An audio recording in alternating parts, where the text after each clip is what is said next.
Welcome to the Marketing Stir podcast by Starista, probably the most entertaining marketing podcast you're going to put in your ears. I'm Jared Walls, associate producer and Starista's creative copy manager. The goal of the podcast is to chat with industry leaders to get their take on the current challenges of the market, but also have a little fun along the way. In this episode, Vincent and AJ catch up with Jens Nicolayson, co-founder and CMO at Shyness D. He discusses the irreverent nature of their brand, as well as the strategy involved with advertising offbeat product lines. They also dive into the origins of Jens' first business selling skateboard wax. AJ has trouble sleeping, and Vincent receives an unusual email. Give it a listen. All right, ladies and gentlemen, it's that time. It is the Marketing Stir, brought to you by Starista. I am your host, Vincent Petrofessa, the Vice President of B2B Products and Partnerships here at Starista. I'm so happy to be speaking to you, all of you, our listeners and our viewers on YouTube. I feel like it's been a while. I felt like it's been a while since I've chatted with all of you, but it's great to be back here. The Marketing Stir, Starista, who are we? Identity marketing company. We have our own data, B2B, B2C. Send us your first party data. We'll enhance it. We'll enrich it. If it's broken, if it's garbage, we will make it better. Marketing campaigns, email marketing, display. We own our own DSP, Adster. Email me, vincent@starista.com. That is how confident I am that we could help you. Enough about that. That pays the bills. I always wanted to say that. Doesn't pay any bills. But I also want to say this has been 10 years in the making. I'm happy to say this. With me, as always, my co-host, Commander-in-Chief here at Starista, Mr. AJ Gupta. What's going on, AJ? Hey, Vincent. By the time this podcast is released, we'll probably have a president, but last night was a little rough. I didn't sleep much, so I've been up following the elections. So. Exactly. My co-host just gave away when we're recording this podcast. So we are currently the day after Election Day. What happened? Who knows? We have no idea at this moment when we're recording this podcast. But we are optimistic, whatever that means. That's up for interpretation. We don't know what that means. Who knows who I'm optimistic for? I live in New York City. Could maybe figure that out. What else? Something that's hard to figure out, but I want to figure it out because I love this website. I love this company. It is one of the most fun, interesting companies I've ever come across. And we have their co-founder and chief marketing officer with us here on the Marketing Stir. Very happy to welcome from Shyness D, again, the co-founder and CMO, Jens Nicolayson. What's going on, Jens? How's it going, guys? Thanks so much for having me on. Huge fans, so really excited to be here. We are huge fans of yours. I am a huge fan of that shirt. Is that a Shyness D original? It is. We got supposedly it's Fidel Castro's grandma, but I've always thought that sounds like something that would be really convenient for an older woman smoking a huge Cuban cigar, but might not be true. I don't know. Either way, it looks great. So. It looks great. Yeah, for those of you who are going to be watching this on YouTube, if not, go to shynessd.com and just check it out for yourself. I love that shirt. We love you, Jens. I had an opportunity to talk to you multiple times. Before we start, this is the second attempt at a podcast with us here. It is, actually. Yeah. About last week or 2 weeks ago, we were ready to record, and I get the most unusual email from a guest thus far. One of the most unusual emails I've ever, I think, received, AJ, as a human being. And it's, guys, I'm so sorry. One of the odder emails I've ever sent. So. Right? that you've ever sent. You guys send some funny, cool emails. We do send some wild emails, so yeah. This was, hey guys, I can't make it. I think my car was just stolen. And we're like, wait, that happened. What? I was like, all right, we get it. You don't want to talk to us. But no, that actually happened. Tell us what what that I was experience concerned like. you guys were going to think that. They're like, wow, this guy's like totally chickening out right here at the 11th hour. Like who, Yeah. but why would he make up something so ridiculous? It was I was like, well, it's a cool excuse. Not cool because, you know, your car was stolen, but what happened? Like, is the car back? What kind of car do you own? I'm just curious to see, like, where do you live? Well, maybe don't give that information out on the podcast. We're in the Denver Boulder area. I don't mind giving that out. Yeah. So right before this, my car got stolen. I was just like incredulous about it. I was like, I baffled comes to mind because it's a Tesla. And I thought there's no way, like, it didn't even cross my mind like that my car would ever be stolen, much less a car that I thought was like basically impossible to steal. And yet somehow it so easily was stolen despite, you know, having the keys. You know, my aunt comes in and I'm working because we're actually, you know, out of our own house. We're staying with my aunt because our house flooded and we're getting repairs done. And so it's not easy to have a kid and live at a home that's under construction. And she comes in, she's like, well, did you like loan your car to somebody or maybe they come and pick it up for some maintenance? And I'm like trying to rationalize as I'm working. I didn't even say anything. I'm like, why would she possibly ask that question? That makes absolutely no sense. And I'm like, is it on the driveway? She's like, no. And I'm like, oh no, how's this even possible? Like very quickly, like GPS locate it, see where it's at.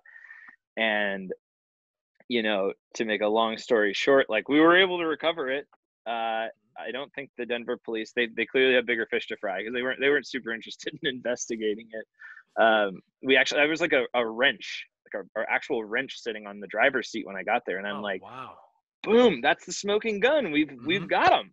Like, come on out and fingerprint this thing. I've seen enough CSI episodes to know that like they left prints there or it's a touch screen. Surely they did something there. They opened the front trunk. So maybe they put their fingers under the trunk lid. And they're like, nah, we really can't get any fingerprints off any of that. Why don't you just go ahead and drive it back here to us? And I'm like, wait, that's going to tamper with everything. I can't get in the car now. And they're like, no, don't worry about it. Why don't you just bring it back? Like, we'll take a look at it when you get here. And I'm like, okay, they don't care at all.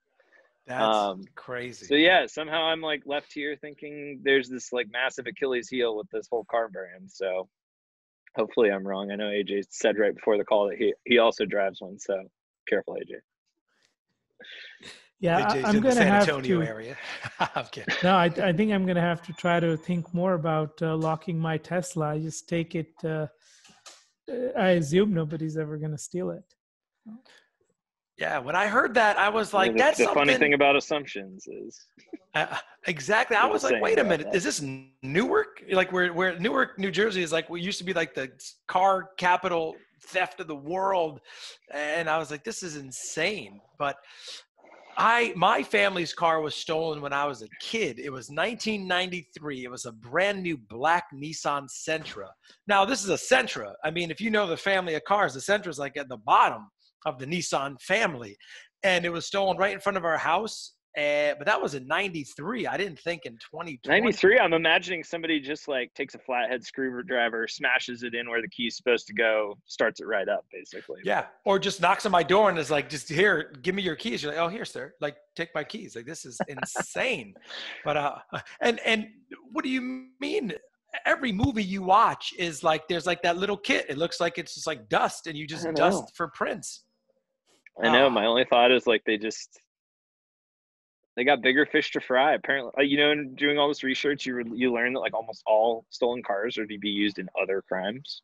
Yeah. Apparently, and like the seat was down. It looks like they moved something very large, and then they just returned it. They didn't damage it. They took my prescription sunglasses. I was like, you should just try them on first. I would have loved to have those back, but yeah, it's like you're like, you know what, this isn't my script. I need a new.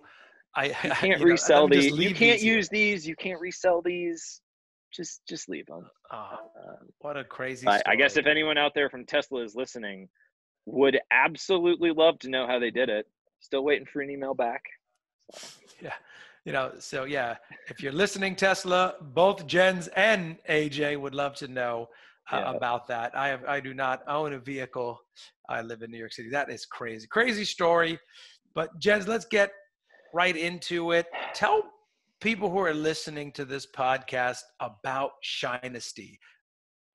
Yeah, well, a lot of people, they don't know the name, but they kind of know the products. Where that, if they've seen some really loud, all over patterned, Christmas suits, for instance, or maybe they've seen a pair of underwear with it looks like an American flag with bald eagle right on the crotch, or maybe you've seen a shirt that kind of looks like this Hawaiian shirt that's just a little bit ridiculous. We're in we're an irreverent brand of apparel. We started out making apparel primarily for theme parties and events, and over the 5 or so years that we've been around, we've kind of transitioned that from being pretty exclusively theme party and event driven stuff to being much more lifestyle as well. But along the way, we kind of hit every major holiday, created apparel lines for that, for the NFL, for NCAA. So we've got a pretty expansive product line at this point. And my role as the chief marketing officer, I get to head up a lot of really cool areas of business. I get to oversee the creative marketing team, the kind of channel marketing teams, the business intelligence team, and the customer experience team, and the digital product team. So together we kind of are the group within the company that figures out how to create great content, get it out to the world, and hopefully eventually convert all of that into some sales. And Jens, how did you get into marketing in the first place? Yeah, I got into marketing because originally in college I was kind of interested in psychology. I was just really interested in why people made the decisions that they did, and then you realize there's this whole kind of branch of consumer behavior, which is, I think, kind of the foundation of marketing and why people make the decisions that they do, and ultimately how can you influence those to your advantage or your company's advantage. And but I pretty quickly realized I didn't really want to be a psychologist. I didn't want to be in academia. My family was always really entrepreneurial. I started my first business when I was 12 or 13 or something like that, selling skateboard wax to different skate shops in Phoenix. So I always wanted to start my own business. I always wanted to be entrepreneurial. And so I landed in marketing because I thought, hey, this is kind of where the rubber hits the road with consumer behavior. And I'm really interested in how you create products that really resonate with people, get your message out about them, and ultimately, find ways to convert people to customers and then loyal customers. And so that took me originally into essentially management consulting, but with a marketing focus. I worked for a large consulting group doing projects mostly for the Pernod Ricards and Starbucks and Diageo's and Nestle's of the world. And so you really got a chance to see how the biggest brands build brands and create really smart businesses. And eventually when I met my business partner, and he kind of had the genesis of the idea for Shyness D, and I was like, man, I get this. This was me in college. I'm ready for the next step. I'd love to see where the rubber hits the road. And so I was kind of able to go from more philosophizing and research and the consulting side to actually kind of learning where the rubber hits the road and how you actually build a brand, how you actually build a business. And definitely think that's my calling, because I love what I do. And Jens, what are some of the channels that you guys focus on right now to grow the brand?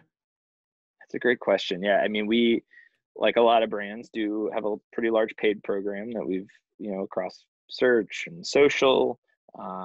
Direct mail is a big one. We have huge focuses on our internal customer databases, so email is big for us. We're launching SMS. We have big focuses on SEO as well. It's just it's one of those, not everyone understands it, but it's really, really powerful when you can harness it. It takes a while to build and build right. But,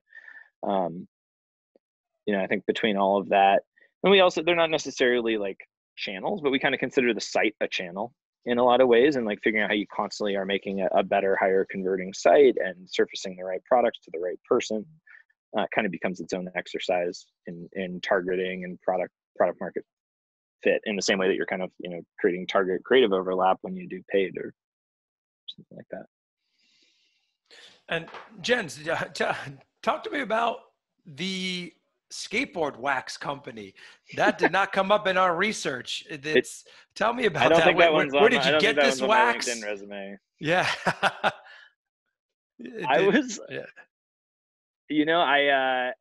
I would buy these huge, they were almost maybe 18 inches by 12-inch bricks of wax, and I would melt them down and add color to them and try to like increase the paraffin content to like make it really slick so that you could use it for skateboarding. And it was called Mama's Recipe. Sold it to tons and tons of like skate shops around the Phoenix area for a while.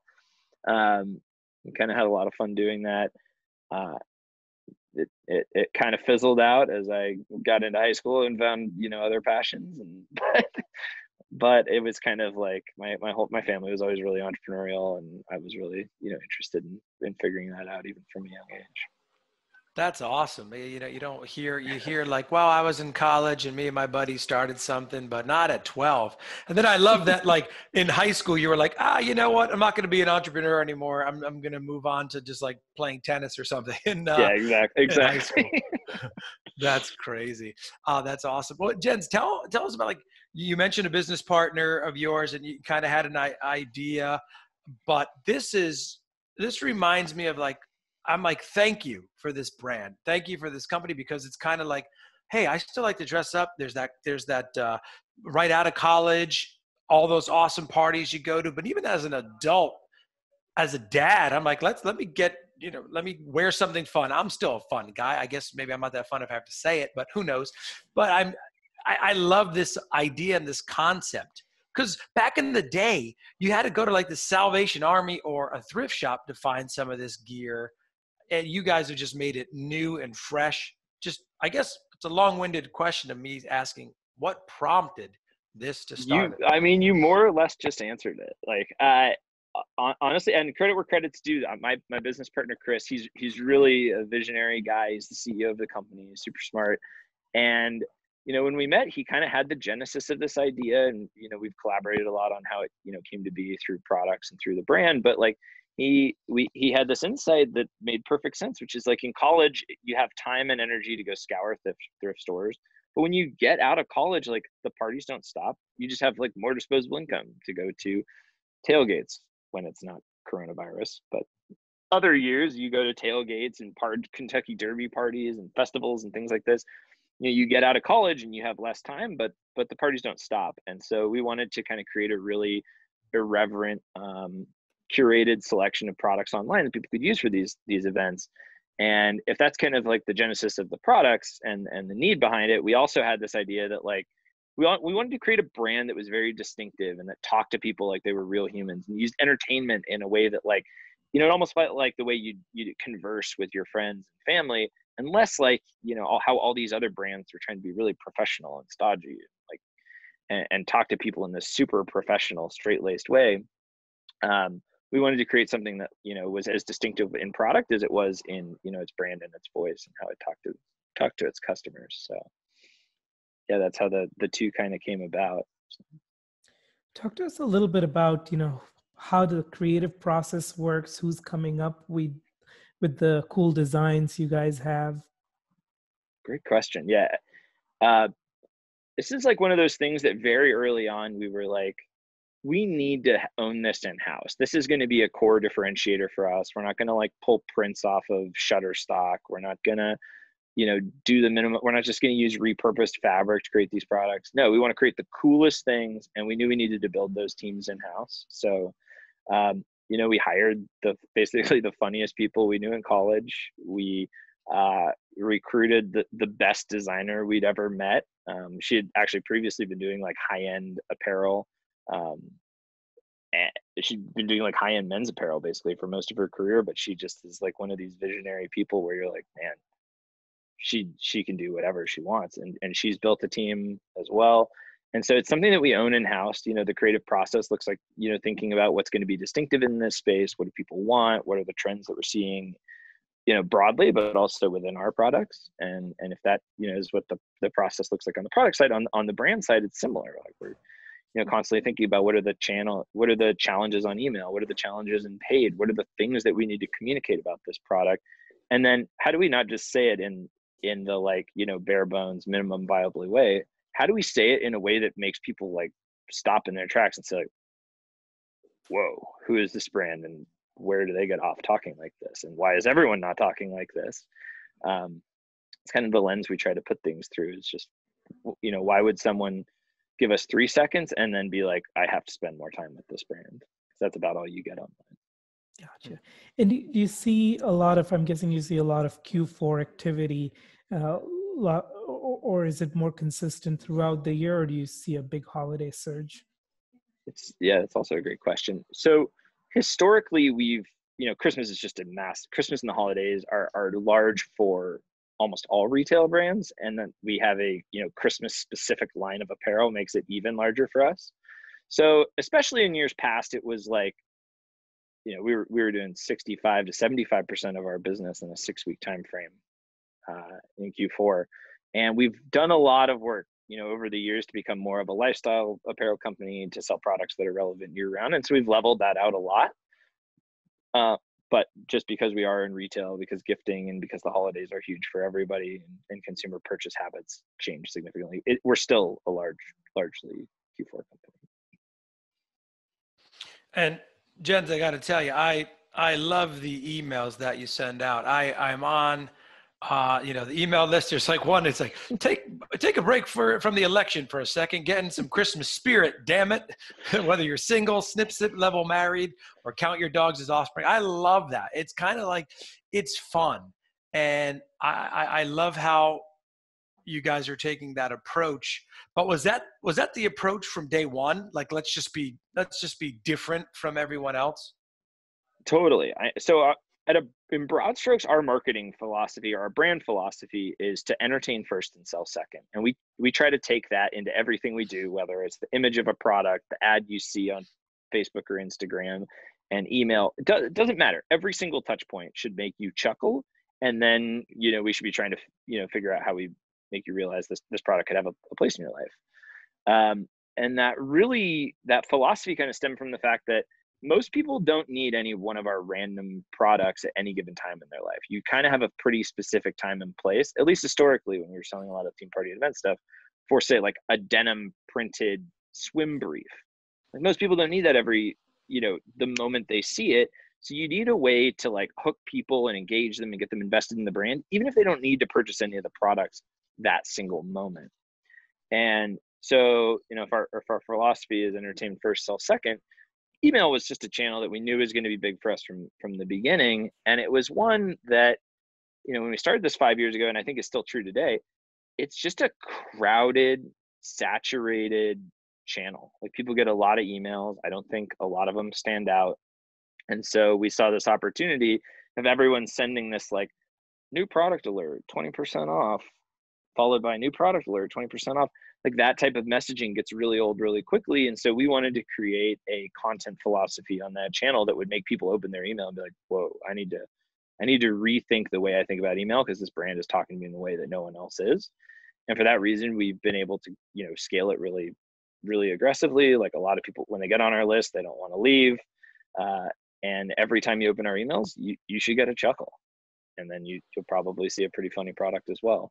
But we really wanted to create a way to like engage people for the long term on that channel, and not just have it be this churn and burn. Like, you get someone into your list, you get them to purchase, then you give them 20% off discount, then you give them 25% discount, 30% discount. And then they're like, well, I don't need to open any more emails from this brand because I know what it's going to be.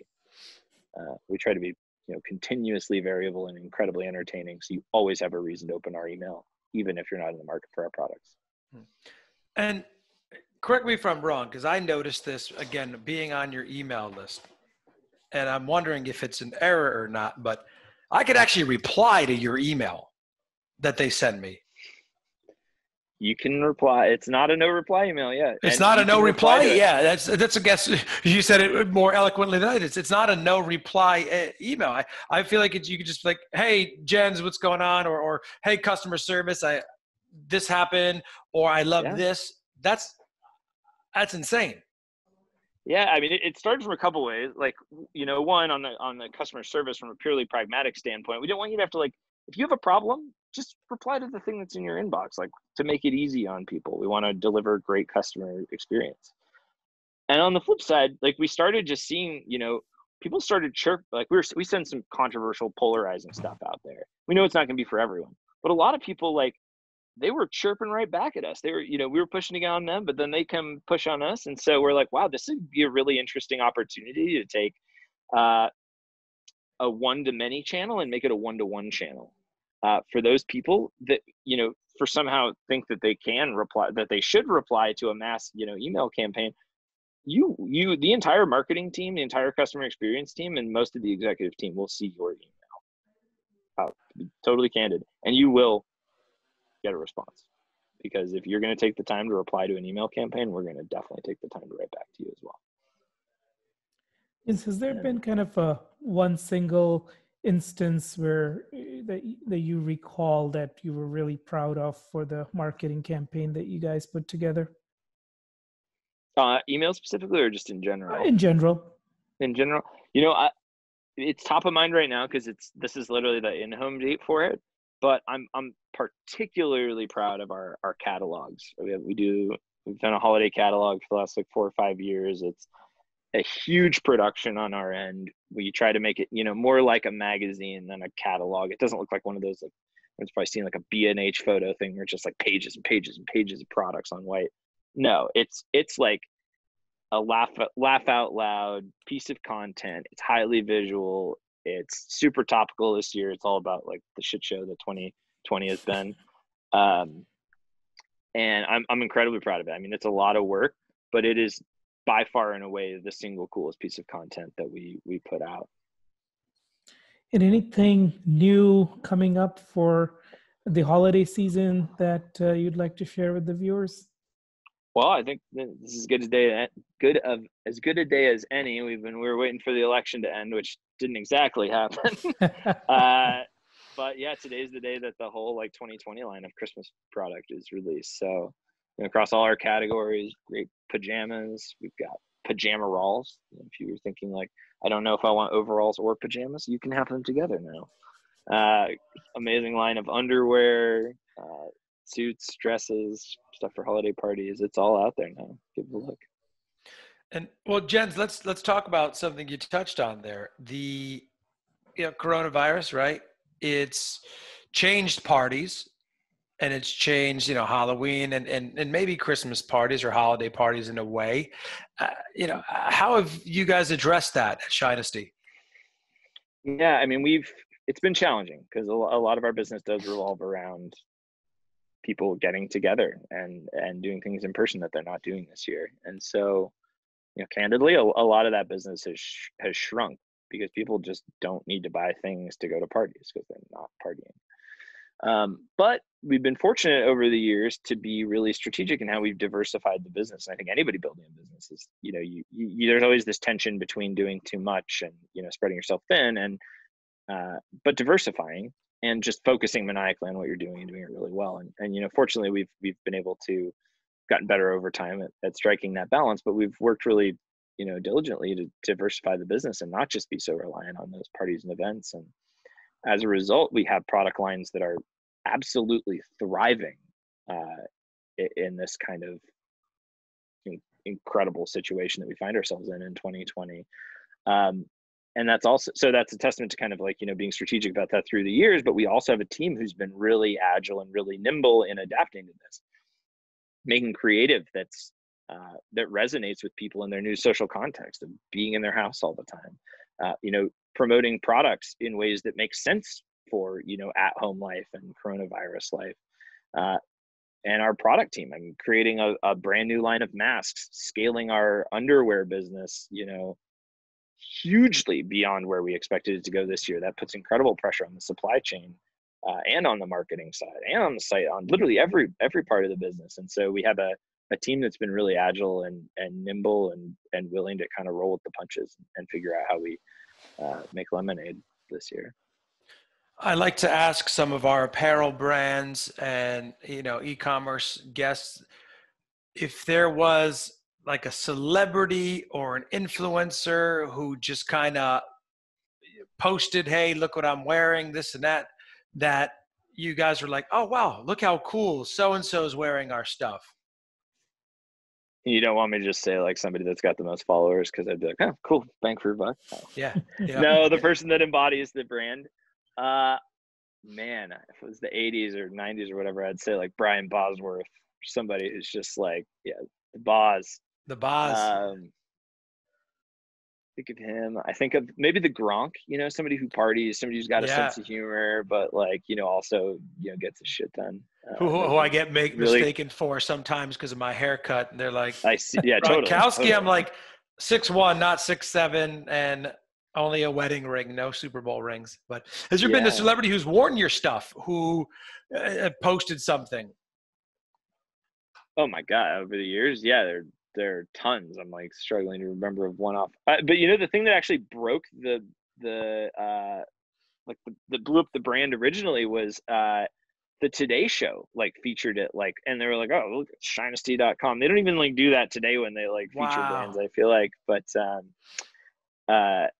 yeah, like that, they all like, they wore it, they featured it, and that kind of like was one of the original springboards for the brand. That's all. My man Al Roker was rocking some Shyness D gear. Yeah, Al Roker. Yeah, exactly. I mean, and he's worn it like almost every other year. We did some really hilarious stuff with a couple with Brandon McManus from the Broncos. He's another guy who's just like been there for years and years with us. We created some hilarious content with him. Oh yeah, I mean, it's these people who like Brandon. They just don't take themselves too seriously. They don't take life too seriously. And while they are, serious about what they do, they also know that there needs to be like brevity, or the things just need to be lighthearted outside of that, and it's not worth taking everything so seriously. So if there's any celebrities or people out there that really resonates with, come talk to us. We'll keep an eye out. Maybe Vincent and I will wear one. That's it. I like that. 46,000 followers, not followers, listeners. Sorry. Maybe one day. So Jens, besides the Tesla app, what are some of the other tools that you use for marketing that you live by and your team loves using? Some tools. I don't know if this would be the traditional answer, but we use a tool called Looker for all of our business intelligence. Data literally touches every single part of our business. It surprises a lot of people. I think when they see the brand that we would be so data driven internally, but we've invested a lot in our business intelligence stack and, the way that we, the data that we use to inform decisions in a way, and basically the processes too that govern, like, everybody is accountable for a number, and the numbers that the individuals at the company are responsible for trickle up to what the department is responsible for, and those ultimately feed the way that we run the business at the exec level. And it just wouldn't be possible without a really incredible BI tool that kind of democratizes data for the entire company, from everyone from the creative team to the product merchandising team to the ops team and everybody in between, because again, everybody is held to a number, and the numbers trickle up basically to the numbers that run the entire business. So Jens, here we of course love data, being a data company, so would love to dive a little bit deeper on how do you segment your customers? Do you have some sort of classification you're doing internally to good, better, best type thing? Yeah, the core ways that we think about that are really like it kind of comes down to the product verticals. Like, are you more in the lifestyle track, or are you more on the like theme party and event track? Because while there is some crossover, generally, the use case is so different that when people are buying because they want to like be the life of the party and they want to be seen, we can surface different products for them. And then there are some people who just want a really great supportive pair of underwear, and they're going to wear it in the comfort of their home. It's kind of like the equivalent for them of wearing a wild pair of socks. It's like they can be, they can express themselves through it, but they don't have to be so like garish and out. It doesn't have to be so, other person facing. And so those are kind of the big two main tracks that we think about. And then from there, we think about how do we talk to our male customers and our female customers, because obviously that's another big breaking point for the type of product that you'd surface. Jens, I'm happy I get to ask this. AJ and I, we always see who gets to ask it first. It's our signature question here on the Marketing Stir. LinkedIn. You're a co-founder and a chief marketing officer. You are probably getting 49 emails a day or touches from LinkedIn. What's a LinkedIn message that you respond to? And then what's the pet peeve? What do you hate? What are they doing wrong? It's the pet peeve question, ladies and gentlemen. It's the pet peeve question. You know, I do think I get somewhere in the neighborhood of that many, probably like cold sales emails a day. And so you kind of start to see some patterns, and they're patterns probably because they work really well. But for me, they become pet peeves is the like, I'm gonna send you a canned message on LinkedIn, then I'm gonna send you an email, then I'm gonna send you an email asking if you got the email and the LinkedIn message. And I'm just like, if it's not like deeply personalized to me, I just, you know, I'm generally not looking for things that are going to distract us. Like when we see opportunities, when we hear about things that are working, we go out and search for the products that we think will best suit our needs. And we just can't, you know, you can't respond to every little opportunity that comes along. You will divide your focus and you will completely like shut off your progress in the stuff that is working for you. You know, the counterpoint I would say to that, the thing that maybe works the best for me, if you LinkedIn message me, there's a good chance I'm just going to miss it, to be totally candid. However, if you email me, and I know there's plenty of services that can get to my email, the ones that stand out to me are the ones where some business or some individual is willing to kind of put their money on the line to prove that it works. They'll give you a little taste, and if you like the taste, you can pay for the rest. And I think that shows a level of like product confidence that that maybe is 2.5 to 5% of the inbound cold sales emails that I get. People are like, look, I want to do a case study. I'm willing to put my money up for it if you just will help us, you know, give us the ad assets, or, you know, help us produce this, or just give us permission. Install this app. Let us prove that it works. If it doesn't work, let's just go our separate ways. You know, if it does and we prove that it's incremental and it meets your hurdles, like, we'd love to, you know, talk about how it becomes a full-time, you know, part of your tech stack, your marketing stack. I like that. But I think that's unique. I think it's probably a really hard bar, and so only the companies that have like really standout, you know, products even offer that. Yeah, no, that's definitely unique. A lot of companies or a lot of people say, with me too, personalize, maybe say something nice about me. Who knows? I don't know. But also I like that approach as far as offering something. It's like, you know, Starista, we have like a pilot program that we would often do with the right fit. That's cool. That's awesome. Yeah.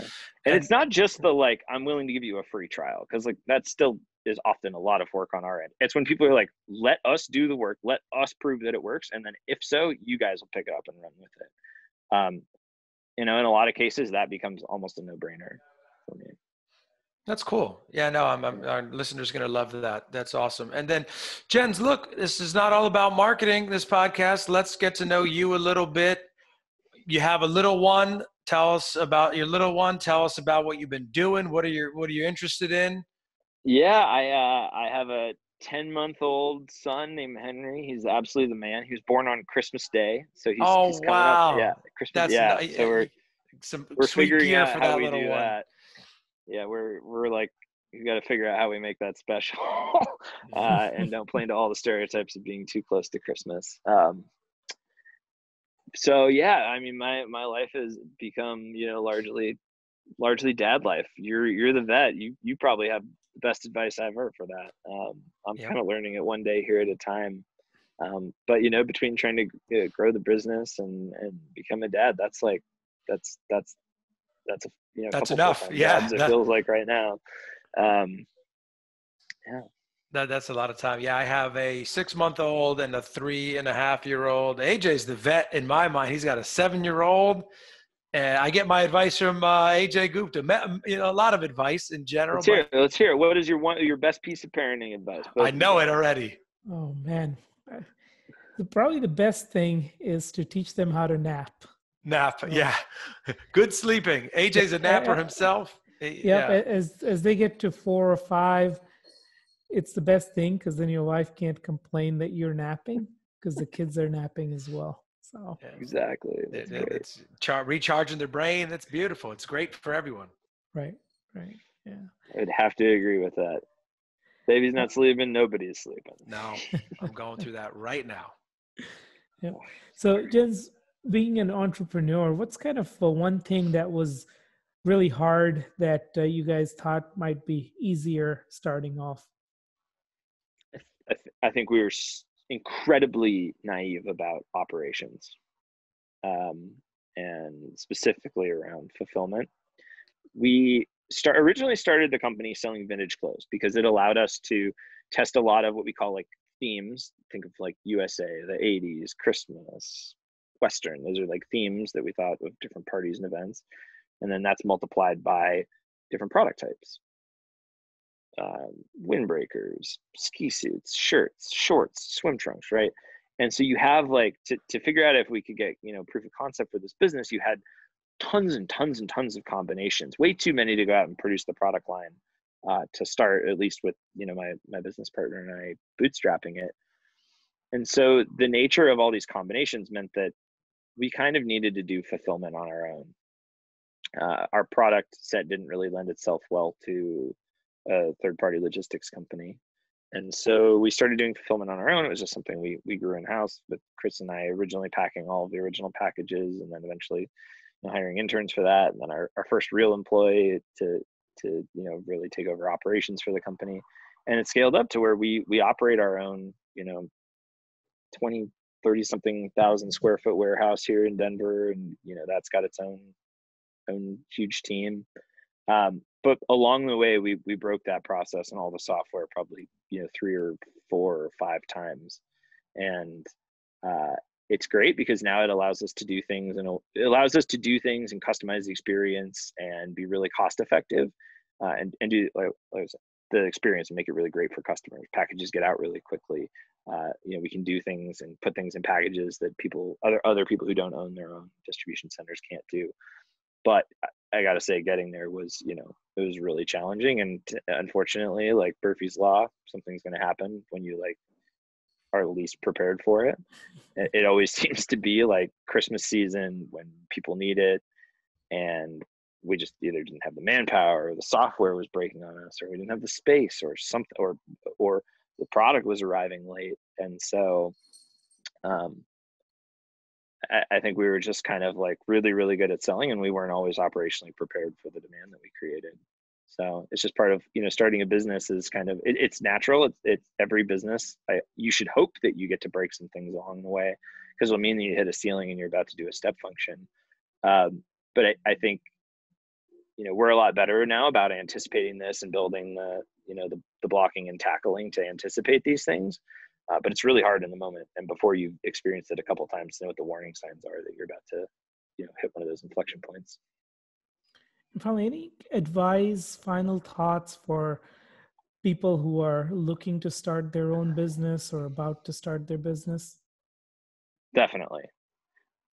Do something that you absolutely love. Solve a problem that you're unbelievably passionate about, because most businesses, especially if you're building a brand, these things don't get built in a year or two. That it takes, a long time. Building a brand is a slow process. And building a business is often a slow process, and it's often a super stressful. It's exciting, but it's also incredibly stressful. And if you don't love what you're doing, you're gonna have a really hard time seeing through those hard times and breaking through. I think if somebody's really passionate about the problem, the industry, the product, they're gonna, outperform probably 10, 20x somebody who's just like, oh, this seems like a good opportunity, big market, let's do it. So. I love it. That's words of wisdom. Jens, this has been a pleasure. I love talking to you. It feels like I'm talking to one of my pals that I grew up with. Thank you, guys. This has been awesome. Check out ShynessD.com. The holidays are here. Dress up. Take that photo with the family. There's pajamas, apparel. It's fun. I'm going to check out some Giants gear. I saw a Giants suit jacket, even though the Giants are doing awful. The Giants are doing so poorly. Broncos aren't doing any better. But, hey, it happens. It's a new year. But, ladies and gentlemen, that's Jens Nicolayson, the co-founder and chief marketing officer at Shyness D. That's AJ Gupta. I'm Vincent Pietrafesa. This has been another episode of The Marketing Stir. Thank you so much for listening and watching. We'll talk to you soon. Thank you. Thanks for listening to the Marketing Stir podcast by Stirista. Please like, rate, and subscribe. If you're interested in being a guest on the podcast, email us at info@themarketingstir.com. Thanks for listening.